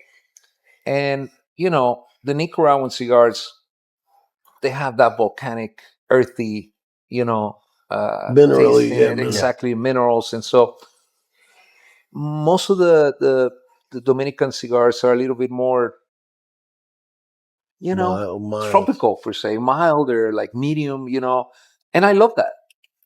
For me, the best medium cigar is gonna be a Dominican cigar. But when I want to go to a stronger cigar, not taking out Little Gomez, it has amazing, stronger cigar on the Dominican soil, but Nicaraguan has some good stronger cigars. So that's the good thing for it. I personally love the fact that we have so many different types there's of something cigars, for everybody. so many everything. And like you said, sometimes everybody's going crazy about a cigar. You may try, you know what? It wasn't my thing, right? But it's I know it understandable. might be It against the happens. rules, but can I borrow your torch? No problem. You have podcast rules that in here? No, there's no rules. We have you guys on. There can't be too many rules. Good. We'd be fucked. We had a long day yesterday, and we ran into this, and I guess we weren't prepared enough to bring a lighter to have gas. So. It happens. You know what? I light a lot of cigars throughout the night, buddy. Exactly. There's still plenty of times where I show up to a lounge or if we're about to do a podcast, and I'm like, I didn't bring my cutter, I didn't bring a lighter or a cigar. Like, and we have 100 out there. You know, Yeah. we're in the middle of this, but this has been great. I really appreciate these guys. Nice. This is an old DuPont, huh? Yeah. I think so. Yeah. So long story short, you can share the story actually about your experience trying to get this very same lighter. Right So here. I won't mention names, but our local cigar lounges, I've been asking for the last like 1 or 2 years. When we finally went to, I think, Don Christo's, right? It was up at Churchill's. Churchill's in Michigan. They had a whole bunch of them. So I bought that right away. Very cool. I love it. But DuPont Dual now flame has, DuPont. we just met the new person that's Representing bought the company, DuPont, and now they're repairing. They have a factory, I believe it's South or North Carolina now, so it doesn't have to go overseas for repairs or anything like that, which is really good. Yeah, they're standing behind our super product nice guy. now. That is great. Super, I didn't even super know nice that. guy. Yeah, before the problem with them when they were with Davidoff, it was just if you had a problem, it had to be shipped somewhere. And You're it took never going to months get your lighter sometimes to get it back. But now I think they're being, well, not I think, I'm positive they're being repaired or anything is done locally. Correct. So, yeah, in the East Coast, you can get your lighter back, which I've heard the brand name, but I also have a French golden knife cutter as well. Yeah. And once I bought it, the screw came out. But I emailed them back. They replaced it. They shipped it over real fast. Really? But with no complaints. But it does take time. It's about 2 weeks. For sure. No, Yeah, and well, that's 2 weeks is good. 2 weeks is not bad. No, I had issues. Previously, with we that. had, like a couple 6 months. months. Yeah. well, and a few years ago, I was gifted a Line 1 DuPont, like the really small one. It was black. I love those. But they it was, fit right in your change pocket in your yes, jeans. It was so old and it sat in the box that there's literally a line. Like one side is black, like brand new. The other side is kind of gray because of how long it was sitting and it had, light exposure. You have a unique DuPont, man. Exactly. It's one of a kind. And I thought about it when I first got it. We'll call it the Two-Face. Yeah, the Two-Face DuPont. But I got it. I'm like, oh, maybe I should send it to get serviced. Like it's a really old lighter. It still works great. I'm like, let me just see if I can get it serviced. And I thought about it. I'm like, listen, if it works fine, am I going to really send it over there, wait however long to get it back? Yeah. Like, so I just ended up keeping it. It still works to this day. My thing was like, it didn't ping, but someone else told me that the Line 1s, they actually didn't have a ping. No. So I was like, okay, well then there's no problem. It's not at all. me. Yeah. It's not me that's not pinging in general. Yeah. How long have you guys been doing this podcast? January 13th, 2023 was our first episode. Very nice. So over 2.5 years. Almost 3 years. Yeah. Coming up soon. We're switching the tables. Ready, go. I love it. I tell people all the time when the interview gets flipped on me, I'm like, cool. Now I get to be sitting here and not have to think of all the questions. How do you guys like it? You enjoy it? I think the main reason why we're still doing it is because we do enjoy it. Yeah. And it gets better every year. I mean, obviously when we first started out, it was just us four and like some of our friends that would come on. It wasn't until episode 18 where we got our first actual cigar rep. And it was Manolo from Casa 1910. He was our first like, kind of real official, industry person. real guest. And so we were all really excited. Wait, us four, there's two of you guys. Were you counting your multiple other personalities? Yeah. Well, sometimes, yeah. The other two guys that aren't here. We're all very different. Very similar, but very different. No, but so he was the first one. And then after that, we get a few more. By year two, you get, like Bat Booth from Room 101, Steve Saka, Dunbarton and Trust. Who is your top tier guest? We'll say a few, and you're not the first No, person. I didn't say a few. I tier. say if you had to pick one, each one of you. So I can't pick because it's you two. So I can't pick just one. I knew you'd say that. Listen, buddy, this is a fucking throwaway. You just happen to be in town. I'll give you an answer. Listen, I think if I had to pick one person overall, it would actually be Miguel Shodell from now Crown Heads. Mm-hmm. And really because I mean, that guy is a wealth of knowledge. He knows so much history and just, I mean, he was telling me stuff like, oh, back in the 1800s, this is why they call it Monte Cristo. This is why, and I was just blown away. That's so, awesome. I mean, we were entertained. The guests, the people watching were very entertained, learned a lot. He brought so much value to the show. That's actually, I think, our number one episode in terms of like views and everything is because they tune in and it's like you get sucked in for that hour, 30 minutes, however long it was. I mean, funny guy, like all around, just great guest to have on. How about you, Jay? What was yours? So we've interviewed Saka, right? And that also got a lot of views too, but it was just endless information. It was just amazing. I learned a lot. But I really have to go with probably Matt Booth because he was just cracking jokes the entire time. Yeah, we all had a fun time. He was definitely the funniest interview that we did. He's just cracking jokes the whole time. You heard that? Step your fucking game up, buddy. What do you mean? You gotta be funnier. I think with Matt Booth, I'm being as funny as I can be. What do you want me to do? I'm gonna have to finish this. And what do you want me to do? Can you? No, but in all honesty, I can dance a little bit here. He sings. Oh, really? Are we about to get a live show right now? No. Next time. Yeah. Dude, if he would have said yes, I would have been pissed because it's taken me a long time to get him to grab a mic and go on well, stage. If he decides to start drinking again, then we'll come right over and be like, hey, listen, let's get a few drinks going. Give him a mic. No, I think going back to the conversation we had earlier, the question perhaps as far as who's your favorite. I think we'll have a little bit of a bias, sort of like a hero in the cigar industry, right? Like as far as it could be a manufacturer, it could be a CEO of a company, it could be somebody you like for whatever reason, and I guess that was the whole question. Have you ever had like Lido Gomez or Hochi Blanco on? No, so we did have Hochi's son on the podcast at one point. Yeah. I mean, I think great twice, guy. actually. He was one on virtual. Once. Oh yeah, no, one you're virtual, right, actually. one in person. Twice. Dude, that's a great. I say kid, but he's. Yeah, he's a young guy. Dude, but he grew up. This guy literally grew up on the farm. So much money, so much like history, and so humble. Super humble. Tons of knowledge. Learned a lot. Yes. Yeah, and one of the coolest guys, man. Dude, like laid back. His dad. Oh, that guy's one of the funniest fucking people ever. Oh, yeah. And you get him, you get Hochi Blanco and Lido Gomez together. Oh, yeah. That's a riot. I've literally cried and laughed. I love those two guys. They're just... Yeah, no, me too. So much fun when you... And that's what exactly I was talking about. Like, when you meet some of these guys that have been out there for a while, and you hear stories after stories after stories, you're like, wow. That's like the amount of knowledge you get from an hour that you spend with one of these guys. I got a riddle. It's for you insane. Guys. Guess what professional sport Lido Gomez is banned from playing in? Luge.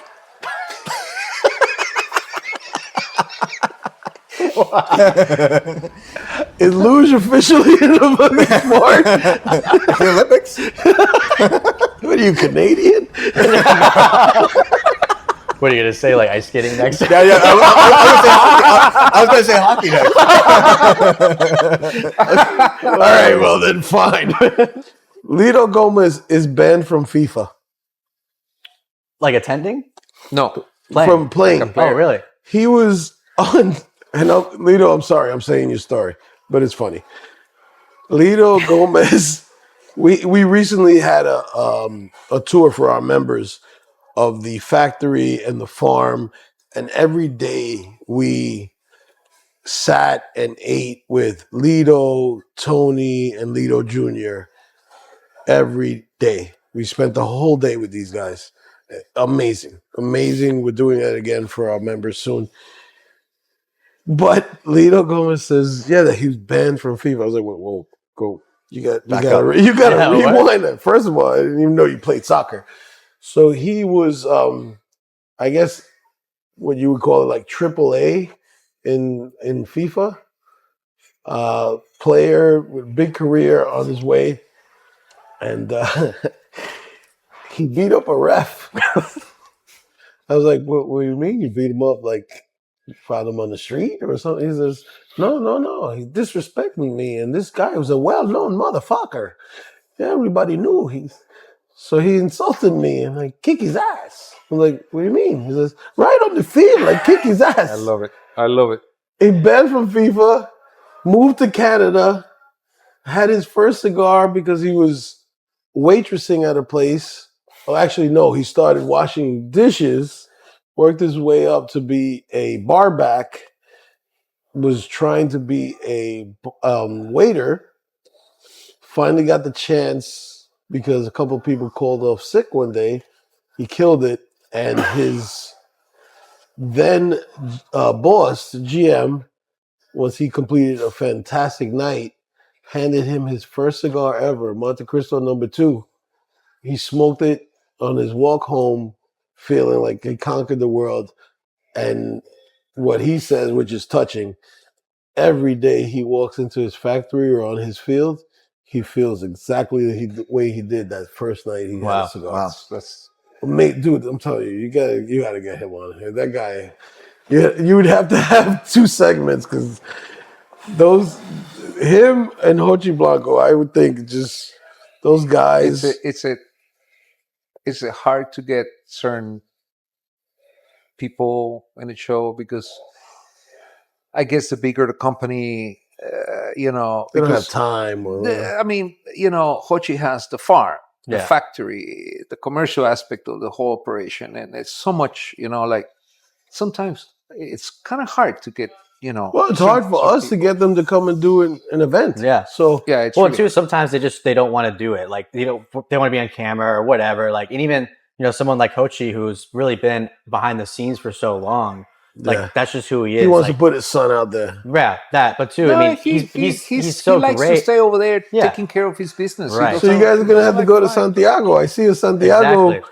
That's I a see good a idea. Santiago edition in your future. Yeah, it's one step at a time. We do it from our garage, and then next thing you know, we're traveling overseas to interview great people. Yeah. So, I mean, yeah, it's only a matter of time. I think, like you said, those guys would be great additions to the show. Yeah. And two, not just to have them on, but like, I enjoy talking to people like this, like you guys, and like people like Hochi or whoever. I just enjoy doing it. And the whole reason why we started the podcast too is like, we're going to lounges and doing this anyway, but let's turn it into something that we can share with everyone. With other people that don't get to do it. Yeah, and I tell you what. Let me tell you, just in general, just this is what you do in the cigar lounge. I mean, you could be totally different people. Your lives could be totally different. We have this thing in common. For the hour, 2 hours that you're sitting around, you get to know somebody, and all of a sudden it's like, wow, this.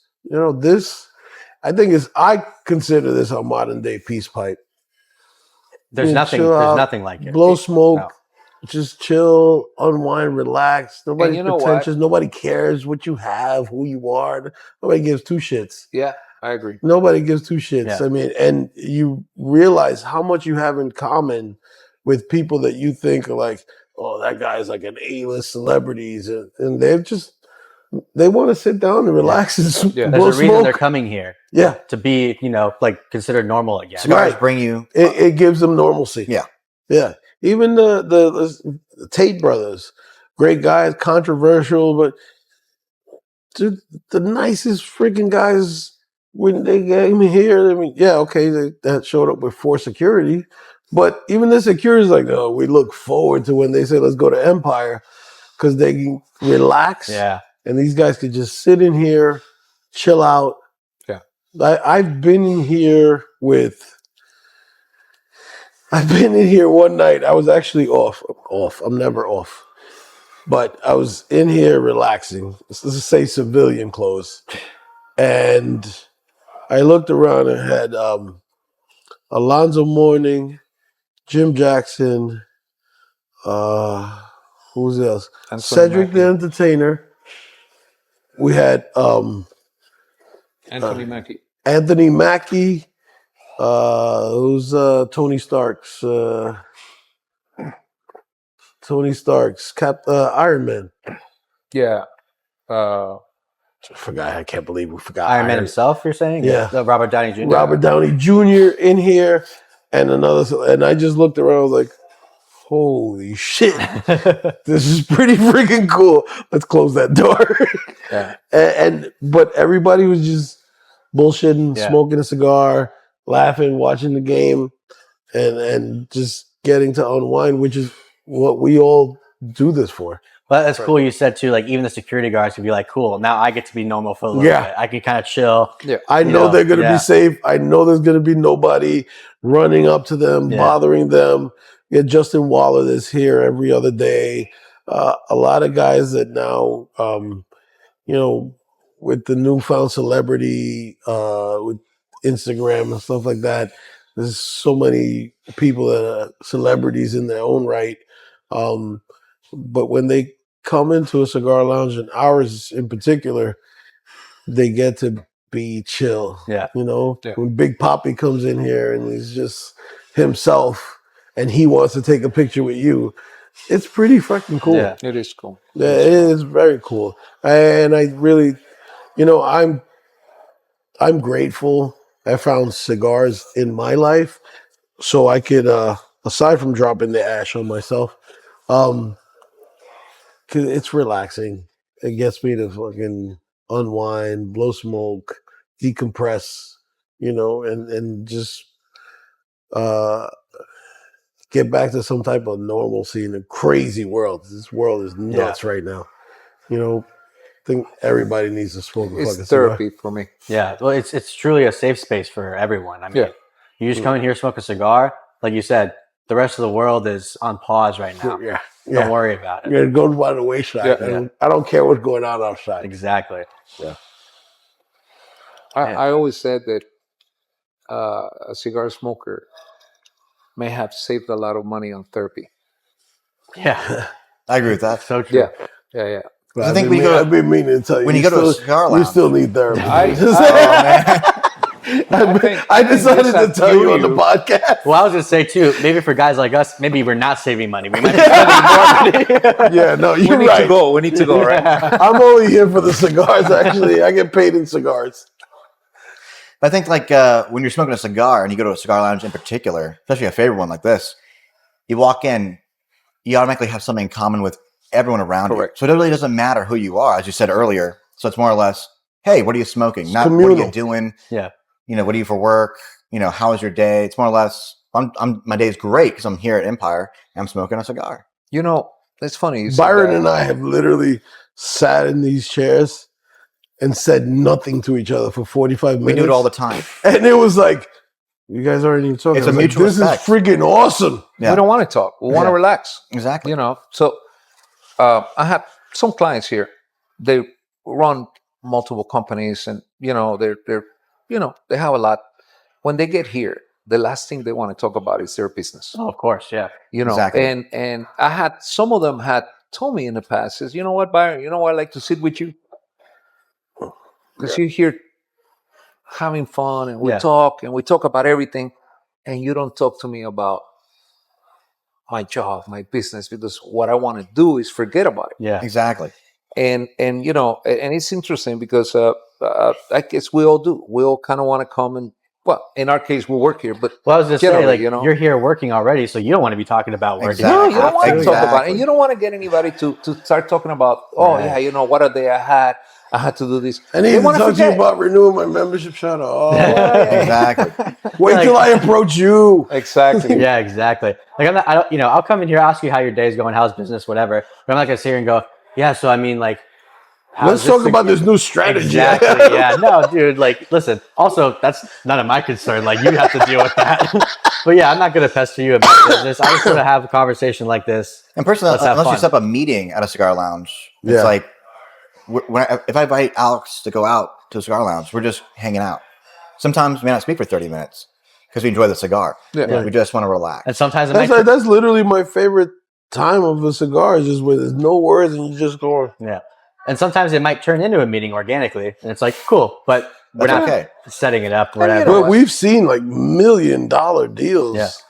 There are people that because do have, people, they do conduct their business Yeah, of out course. of Yeah, because places they, like this. you know what? If I see, just like an outsider, the person leading the meeting is like, okay, if this guy can sit down with me and enjoy a freaking cigar, I'll be able to deal with him on a daily basis. Exactly. Well, yeah, it's bringing a more formal situation and making it a little more informal. Everyone's on the same playing field. Yeah. We're all relaxed. Correct. Yeah. There's an old saying that I heard when I started playing golf 20 years ago. Some of the best deals are close in a golf course. I think the lounges now have taken a little bit of that. Yeah, because you relax. You're not in that, you don't have that energy. Also, you got that ego thing in golf where it's like, if I have to do better than you, right? So you're just thinking about having the best game of your life. Whereas here, it's like, listen, I have a cigar, you have a cigar. That's it. Who cares? Yeah. Right. I don't care where you parked outside. I think in business, you're able to see the real person. When you're playing golf, you relax, you're having a good time, and then you conduct business to a little bit, try to do something with it, and it's more chill. Yeah. Same thing happens here, and it does. I guess it's better, that doing it in an office and a whole different. Yeah, when you're in like that official professional setting, you're kind of on edge. It's like, do I look great? My judging, you're being judged. Exactly, right. Here it's just like, whatever. I'm smoking a cigar. You're smoking a cigar. We're the same. It levels the playing field a little bit. Yeah. You might be smoking a better cigar than that guy that's running the meeting. You're like, I'll teach you a couple things about cigars. You let me into your business. But I'd rather just come in. The one thing that I learned, I've been smoking for about 20 years, and the old school guys. I've been smoking longer than you? Yeah. Nice. You've been doing everything. You're older than me. What do you want? Let that pass. They get a cigar and they take the label off. And I asked them, like, why do you take the label off? Like, this is 20 years ago. And they're like, you know what? Because that's what makes us all equal. I could be smoking a $50 cigar. You could be smoking a $7 cigar. But here we're all the same. So it's an etiquette to take the cigar label off. The old school guys. Yeah. Nowadays, I don't see it much. But back in the days, and I notice it here, when you see an older guy comes in and get a cigar, first thing he does is takes it off. This guy's been smoking for a while. Right. I've seen the same comes thing. from the old school. So I do agree with that, but if you take it out too early, sometimes the glue might rip off the wrapper a little bit. I don't want that. Take that label off since I'm older. Yeah. Well, I think too. You're from the old school. But I think too nowadays, like, people don't really care as much, so it doesn't matter if you're in on or not, because you're smoking a Sampere, I might be smoking, my father or something. But at the end of the day, like, we don't really care anymore. Like, that's not a thing. Yeah, that's not a thing anymore. Have you guys realized? Noticed that the demographic change in cigars? Oh, for sure. Yeah. I mean, obviously, younger people are getting into it because natural cycle. The older ones are going away. The younger ones are coming in. Someone's got to be there. But not only that, of course, the more women are getting involved. Yes. And coming here to actually enjoy cigars. Yeah, especially what I have noticed about South Florida in general is there's a lot of women that smoke cigars. Up where we live, like in Orlando, pretty rare. It's a little more rare still, but down here, every place we've been to, there's at least a few gals in there, just whether they're working or not. Well, you've been here a few nights. You've seen this. We got a lot of women in here, but the ventilation system is important. Yeah, correct. Yeah, we were talking about earlier, and I was going to say, like, I see the smoke leave the cigar, but right now there's nothing. There's literally nothing around here. No, it's just that moment it leaves your mouth. We spent a lot of money on the ventilation system. Yeah. But it's pumping out. It's pumping in fresh air every 7 seconds. So people don't realize, and I mean, I might be in the ballpark, but a really good ventilation system like this might be $500,000. A little more. For your space, it's a little bit bigger. So yeah, a little more. You're in that ballpark on it because every once in a while you gotta. And the maintenance, everything. Yeah. And like, it is bringing back worth it. Churchill's up in Michigan. He was showing us, it was the same thing. He says it replaces air like every 3 or 5 seconds, whatever. Mm-hmm. It's just always, he told us that ventilation system was $400,000. And that was the first time we're like, holy cow, like, it's actually that expensive. No, that's one of the biggest line items on the build. Yeah. Is the ventilation system and the liquor license. Yeah. They're in par. Correct. All the time. Yeah. There was one place we went to recently. They said that it was $1.5 million worth of ventilation just because it was a 2-story building, how much air they had to circulate. Yeah. But yeah, so I mean, you think $400,000-$500,000 for a great filtration system on the low end, if you're looking for a really great one. Yeah. And of course, it can get Well, more and then expensive. the monthly or quarterly maintenance. Yeah, of course. You know, those filters changing every month. It's and it's important. It It's is. really important, especially if you want to attract women. Yeah. You know, Yeah. and make it friendly to women. It's extremely important. They worry about their hair. Yeah. They worry about, you know, that's why we do extra stuff like the mouthwash in the bathroom, Yeah. all that type of stuff. You know, it just lends to a better experience. Well, because too, like, whether you're a man or woman, maybe you want to come here and just have a drink. And you don't want to be getting all the secondhand smoke or anything like Correct. that. I mean, when I was doing travels up north, I went to this one lounge, and I kid you not, I was there for 10 minutes and I had a cigar and I felt like I was going to throw up because of how smoky it was. They had literally zero ventilation system, and they had signs on the windows saying, "Do not open the windows." So all the windows were closed. All the doors were closed. Smoke box. Zero ventilation.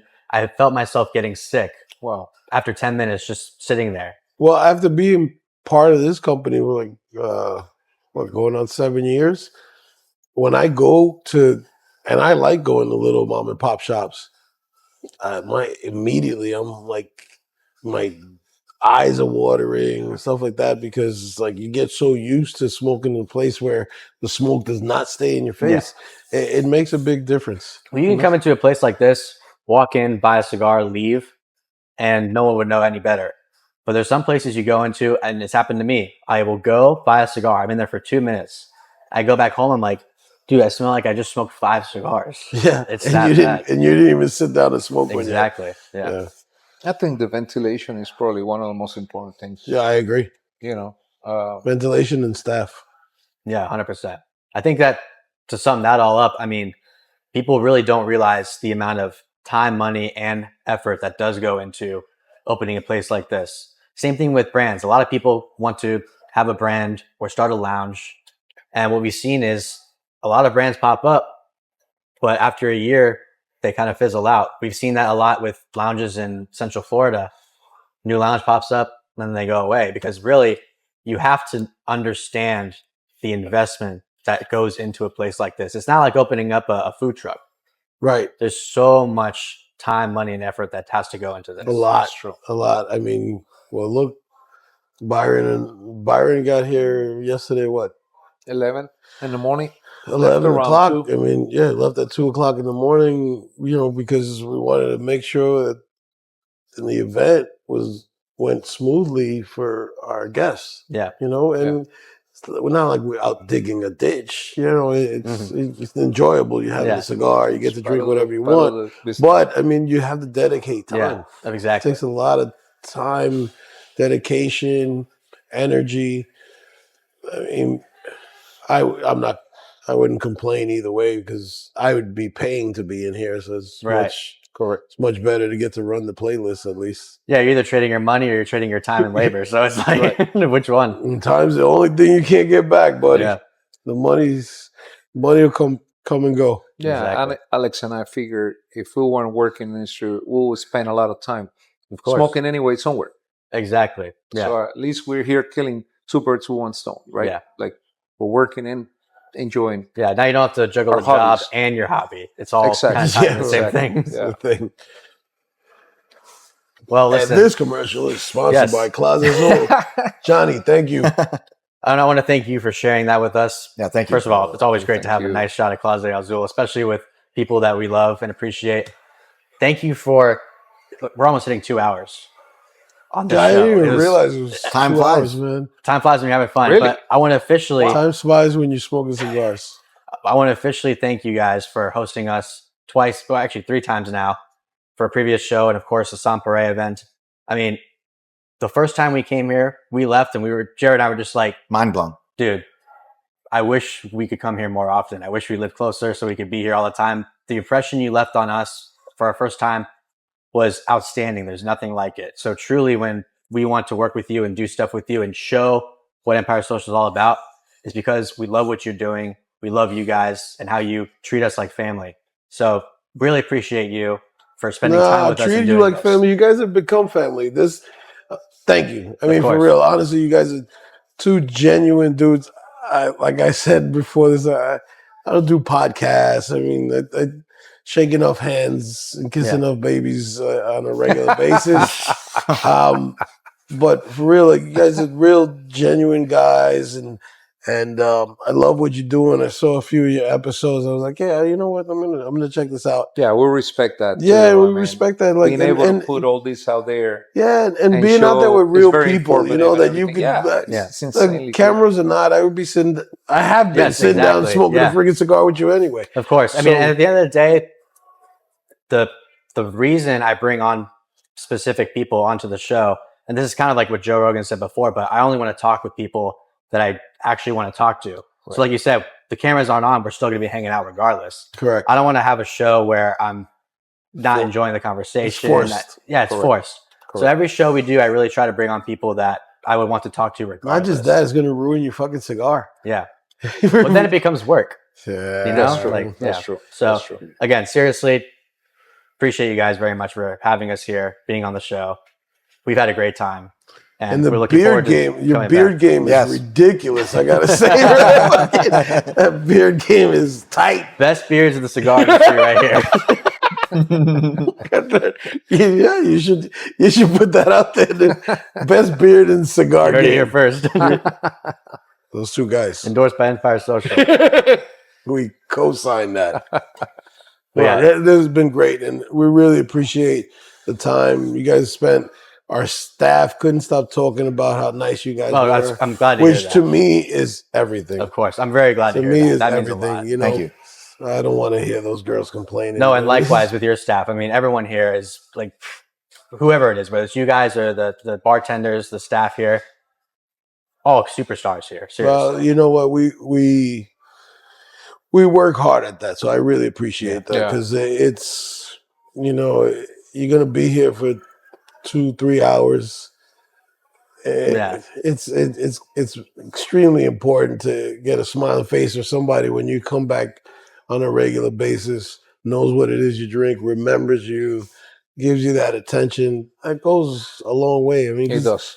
I say it all the time. Like, everybody has cigars at home. Everybody has what they'd like to drink at home. You can do this on your balcony. Yeah, correct. When you come to spend your time and your money at an establishment, you should expect to be treated like you're at an extension of your own home. Like feel like you're wanted like to be family. here. Correct. Right. Yeah. Correct. Correct. That's our goal at Empire in general. Definitely our goal as as the guys who run this place. We have a location in Las Olas. I don't know if you guys had a chance to check it out. Beautiful, state of the art. It's open a year now, and the same extension of our brand. And listen, we're gonna keep smoking even when the camera shut off. No, of course, yeah. So you guys won't get to see the rest of this. Too bad. You have to come here in person and hang out with us at some point. Then, we can't really turn the cameras off. We're stuck with you. I don't know if he's going to watch the 2.5 hours we're doing, but David, You'd be surprised. You'd be very thanks surprised. for putting a Of really course, good cigar David. together. Hochi, amazing blend. Samperel is I'm amazing glad you as well. stalked me, David. I got to meet Alex. Yeah. Stalked me in a different country and said, "I've been trying to get to you for 3 months." Thank you for that. Thank you for that.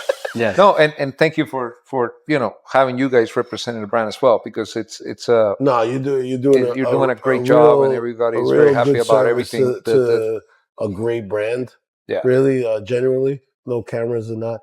You're doing a great service to a fantastic brand of cigars and getting it out there. And what you guys really do good for the cigar industry in general, it's we appreciate it. For real. Thank you very much. Thank you so much. Yeah, No, absolutely. sure. And you guys, of course, as Byron said, regardless of who's watching, if you've been with us for this whole episode, thank you very much for watching. Thank you so much. As always, until next time, take care. See you Wait, next week. don't forget, hit like, There you go. yes. subscribe, put your freaking alerts on. Don't be cheap, yo. You saw this whole thing. Just get that freaking little button. This is the guy who never did a podcast. He knows He's it a all. professional. He's a But I watched them shit. I hit like. Okay. You gotta hit like. All right. I'm gonna sit there for 2 hours. I'm not gonna hit like. No, you're right. That's a cornball. There's a reason he's a well-known motherfucker. Hit like. Please follow these guys. It's dope. They're dope and they do dope shit. They are. Cheers. They are indeed. We hope you enjoyed this episode of the Cigar Guys Podcast. Make sure you subscribe and hit that notification bell so you can stay up to date with all the latest episodes.